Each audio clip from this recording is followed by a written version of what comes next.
તો ખેડૂત મિત્રો સ્વાગત છે ફરીથી એકવાર આપ સૌની પોતાની ચેનલ ખેડૂતની દુનિયામાં। તો દોસ્તો આજની વિડીયોની અંદર આપણે 7 મોટા અને મહત્વના સમાચાર જાણવાના છીએ। દોસ્તો આ વિડીયોને શરૂ કરતા પહેલા હું આપ સૌને જણાવી દઉં કે જો આપ સૌ અમારી ચેનલ ખેડૂતની દુનિયા પર નવા છો તો ફટાફટ અમારી ચેનલને સબસ્ક્રાઇબ કરી દો, જેના લીધે દિવસભરના કામના સમાચાર આપ સૌને આ ચેનલના માધ્યમથી મળતા રહે। તો દોસ્તો આજના સૌથી પહેલા મોટા અને મહત્વના સમાચાર આપ સૌની સામે આવી રહ્યા છે કે ડિજિટલ ક્રોપ સર્વેનો પ્રારંભ। કૃષિ મંત્રી શ્રી રાઘુજી પટેલે જણાવ્યું હતું કે વડાપ્રધાન શ્રી નરેન્દ્ર મોદીના નેતૃત્વ હેઠળ ભારત સરકારે વર્ષ 2024-25 દરમિયાન દેશના તમામ રાજ્યોમાં ડિજિટલ ક્રોપ સર્વે હાથ ધરવા માટે નિર્દેશ કર્યો, જેને અનુસરતા સમગ્ર ગુજરાતમાં 16 ઓગસ્ટથી ડિજિટલ ક્રોપ સર્વેની કામગીરીનો પ્રારંભ કરવામાં આવ્યો છે, જે આગામી 45 દિવસ સુધી ચાલશે।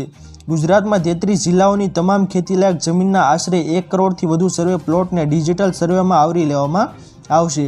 વધુ વિગતો આપતા કૃષિ મંત્રીએ ઉમેર્યું હતું કે રાજ્યમાં અગાઉ મહેસૂલ વિભાગ દ્વારા પાણીપત્રક નમૂના નંબર 12ની નોંધણી કરવામાં આવી હતી, જે પૂરેપૂરી થતી ન હતી। ડિજિટલાઇઝ ક્રોપ સર્વે થતાં હવે 100% પાણીપત્રક નમૂના નંબર 12 નોંધણી થશે।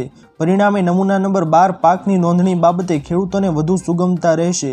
ગુજરાતના 33 જિલ્લાઓ મળીને કુલ 18,464 ગામમાં અંદાજિત 1 કરોડ જેટલા સર્વે નંબર પાક વાવેતરનો ડિજિટલ ક્રોપ સર્વે કરવામાં આવશે। ત્યારબાદના મહત્વના સમાચાર આપ સૌની સામે આવી રહ્યા છે દોસ્તો કે ખેડૂતોને પાક સુરક્ષિત કરવા અંબાલાલની સૂચના। હવામાન નિષ્ણાંત અંબાલાલ પટેલે ફરી એકવાર ભારે વરસાદની આગાહી કરી છે। તેમણે જણાવ્યું છે કે તારીખ 23થી 26 ઓગસ્ટ દરમિયાન ભારે વરસાદની શક્યતાઓ છે। બિહાર અને બંગાળમાં સર્જાયેલા દબાણના કારણે રાજ્યમાં ફરી વરસાદનો માહોલ છવાશે, જે મધ્યપ્રદેશ અને ગુજરાત તરફ આગળ વધી રહ્યું છે, જેથી ગુજરાતમાં વરસાદી માહોલ છવાશે। તેમજ અંબાલાલ પટેલે ખેડૂતોને પાક સુરક્ષિત કરવા માટે પણ સૂચન કર્યું છે। ત્યાર પછીના મહત્વના સમાચાર આપ સૌની સામે આવી રહ્યા છે દોસ્તો કે ખેડૂતોને આપી સરકારે મોટી રાહત।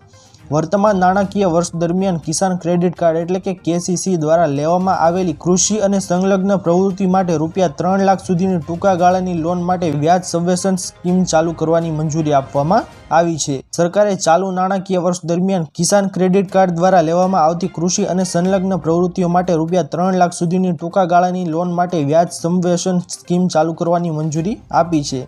આ યોજના હેઠળ ખેડૂતોને 7% વ્યાજ રાહત દરે લોન મળે છે। જે ખેડૂતોને સમયસર લોનની ચૂકવણી કરે છે તેમને વાર્ષિક 3% વધારાની વ્યાજ સબવેશન આપવામાં આવશે।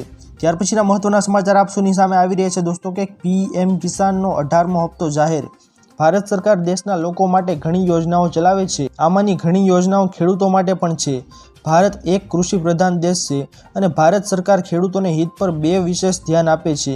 આથી સરકાર ખેડૂતો માટે સમયાંતરે અનેક પ્રકારની યોજનાઓ લાવતી રહે છે। વર્ષ 2019માં ભારત સરકારે ખેડૂતોને નાણાકીય સહાય પૂરી પાડવા માટે એક યોજના શરૂ કરી હતી। આ યોજનાનું નામ હતું પ્રધાનમંત્રી કિસાન સન્માન નિધિ યોજના। પ્રધાનમંત્રી કિસાન સન્માન નિધિ યોજના હેઠળ ભારત સરકાર લાભાર્થી ખેડૂતોને વાર્ષિક રૂપિયા 6,000 પ્રદાન કરે છે। તમને જણાવી દઈએ કે આ યોજનાનો 17મો હપ્તો વડાપ્રધાન નરેન્દ્ર મોદીએ જુલાઈ મહિનામાં બહાર પાડ્યો હતો। હવે જુલાઈ પછીના ચોથો મહિનો ઓક્ટોબર રહેશે। એવો અંદાજ છે કે ઓક્ટોબરના પ્રથમ સપ્તાહમાં હપ્તો બહાર પાડવામાં આવશે। ત્યારબાદના મહત્વના સમાચાર આવી રહ્યા છે દોસ્તો કે નવા PMને લઈને મોટી જાહેરાત। PM મોદીએ 3જી વખત વડાપ્રધાન તરીકે શપથ લીધા ત્યારે દિલ્હીમાં તેમજ સમગ્ર ભારતમાં ચર્ચાઓ થઈ રહી હતી કે નરેન્દ્ર મોદી છેલ્લી વખત PM તરીકે શપથ લેશે અને છેલ્લા 5 વર્ષ તેઓ PM તરીકે રહેશે। સમગ્ર દેશમાં ભાજપના કાર્યકર્તાઓમાં ચર્ચા શરૂ થઈ ગઈ કે PM મોદી પછી ભાજપમાં કોણ વડાપ્રધાન બનશે।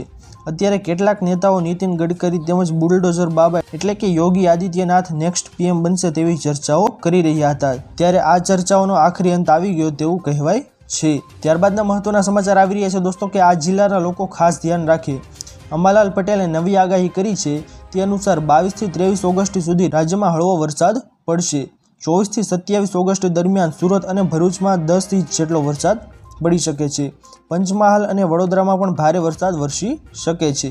23થી 26 ઓગસ્ટમાં ગુજરાતમાં ભારે વરસાદ થશે। ગણેશ ચતુર્થીના દિવસે પણ વરસાદની શક્યતા છે, તેમજ સપ્ટેમ્બરમાં પણ મેઘરાજા ગુજરાતમાં પોતાની કૃપા વરસાવશે। તો ખેડૂત મિત્રો, આ હતા આજના સૌથી મોટા અને મહત્વના સમાચાર। આશા કરું છું કે આપ સૌને આજના મહત્વના સમાચાર પસંદ આવ્યા હશે। જો પસંદ આવ્યા હોય તો વિડીયોને લાઇક કરવાનું ભૂલતા નહીં। ચેનલ પર નવા આવ્યા હો તો અમારી ચેનલ ખેડૂતની દુનિયાને સબસ્ક્રાઇબ કરી અને બાજુમાં આપેલા બેલ આઇકનને પણ પ્રેસ કરી દેજો, જેના લીધે દિવસભરના કામના સમાચાર આપ સૌને આ ચેનલના માધ્યમથી મળતા રહે। તો દોસ્તો, મળીએ હવે પછીના વિડીયોમાં। ત્યાર સુધી જય હિન્દ અને વંદે માતરમ।